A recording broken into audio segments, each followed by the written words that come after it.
There are stories that don't need bright stage lights nor loud fanfare, yet they carry an endless healing power, a silent light that creeps into the deepest corners of our souls. And this is the story of Ari, a man who learned to believe in himself starting from the smallest things, from the faint tremors of initial fear. Confidence, people often think, is strength, a loud voice, the ability to dominate every conversation. But psychologists understand that true confidence is a quiet thing. It begins small, like a flickering spark, growing slowly, but capable of changing the entire trajectory of a person's life. Ari, 38, lived in a dusty village in India amid mud houses and narrow roads. He carried a kind heart, gentle eyes, and a voice that was too soft, almost dissolving into the air. He worked daily at his Uncle Ramu's general store, a small wooden stall stacked high with sacks of rice, lentils, spices, and kerosene. Ari's job was to sweep, arrange jars, measure grains, and serve customers, all done silently, very silently. His voice was so soft that many people couldn't hear him clearly. Villagers often whispered, "Ari is simple. Ari is slow," and some even mocked him whenever he walked. But Ari never retaliated. He wasn't angry. He wasn't inherently weak. He was simply afraid of saying the wrong thing, afraid of making a mistake. This fear wasn't an iron cage. It was a fragile yet persistent spider silk cage binding his mind. Uncle Ramu couldn't understand this. He constantly yelled, "Ari, speak up!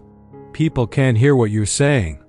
But Ari's voice remained small, his head remained bowed, and the fear resided deep within. One fateful morning, Uncle Ramu announced, "I have to be away for 3 days. You will manage the store. Don't mess it up." Ari slowly nodded, his stomach tightening, his palms breaking out in cold sweat. That was the moment the invisible burden of expectation weighed heavily on a soul that had never been allowed to err. When the store opened, the first customer asked for kerosene.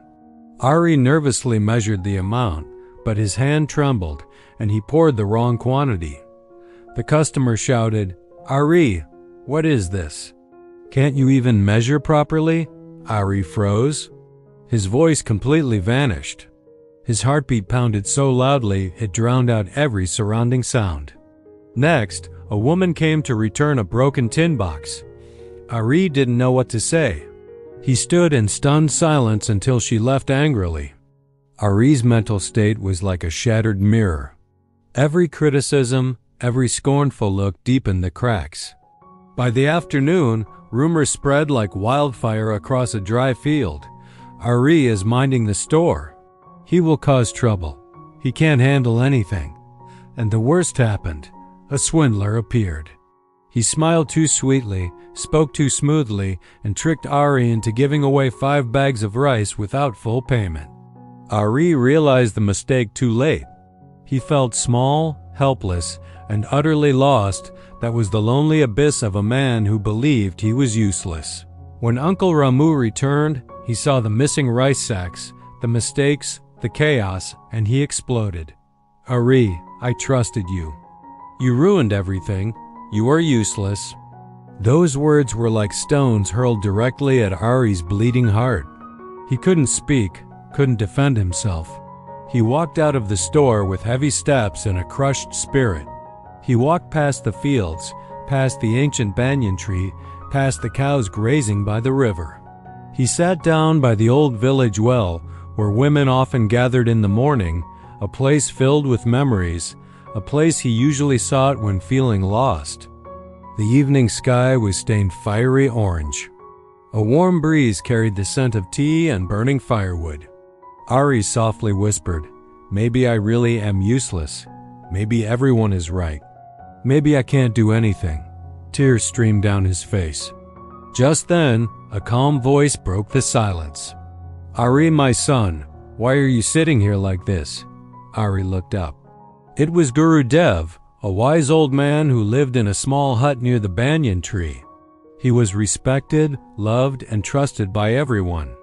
Ari sobbed, "I ruined everything. I can't speak clearly. I failed every task, he said in a shaky, weak voice. Guru Dev sat beside him, his voice slow and kind. Ari, listen to me. Confidence does not come from being perfect. Confidence comes from daring to try again, even when you are afraid. Ari looked unsure. His mind was accustomed to surrendering to fear.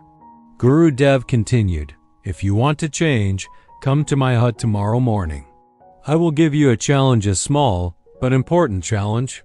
This was the moment the first seed was sown in the arid soil of Ari's soul. Healing is not about forgetting the pain, but about finding meaning and strength within the wound itself. The next morning, Ari arrived at Guru Dev's hut, his heart pounding. Guru Dev said, Go to the market, ask 5 people 3 questions. What they sell, how much it costs, and what they enjoy about their work. Ari felt the fear surge wildly. Talking to strangers was the thing he feared most in the world, but he trusted Guru Dev. He walked into the chaotic marketplace. Vendors shouted, children ran, and the strong scent of spices permeated the air. Ari approached an old woman, opened his mouth, but she ignored him. He tried a pot vendor next. The man laughed loudly. Ari, you don't even know how to speak. Ari felt his chest tighten. He almost gave up, but he remembered Guru Dev's words. Confidence is about trying again. He took a deep breath, an act of absolute courage. He approached the mango seller, who smiled warmly. The man answered kindly. They talked for 10 minutes.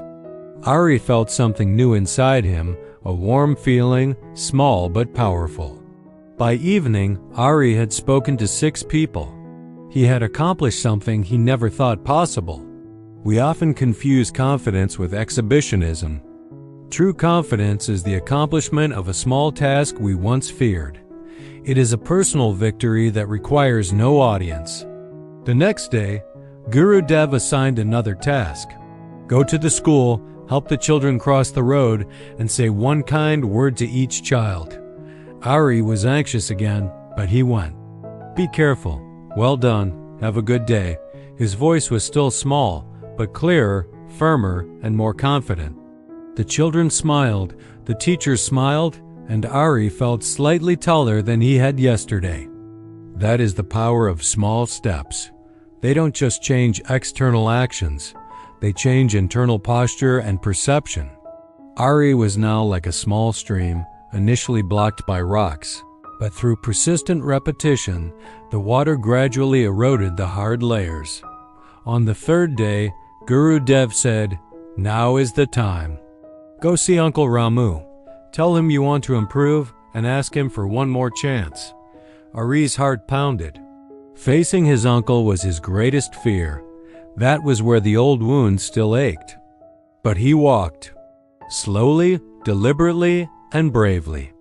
He stood before the store, took a deep breath, and spoke. His voice was clear and steady.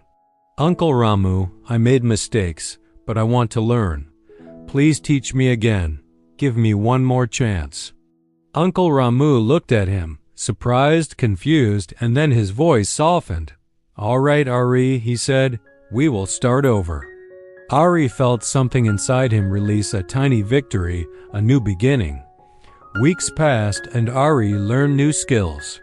He spoke clearly to customers, measured perfectly, and firmly said no when someone tried to swindle him. He stood tall with quiet confidence. The villagers noticed the change. Is that Ari? His voice sounds completely different. He looks stronger. One day, a stranger passing by asked, You manage this shop very well. Are you the owner? Ari smiled gently. Not yet, he said, but perhaps someday, and for the first time, he truly believed his own words. Ari's journey is the most vivid proof that psychological healing is not a single event, but a continuous process of small choices to stand up after falling. Fear never completely vanishes, but we learn how to walk with it, turning it into the energy that fuels courage.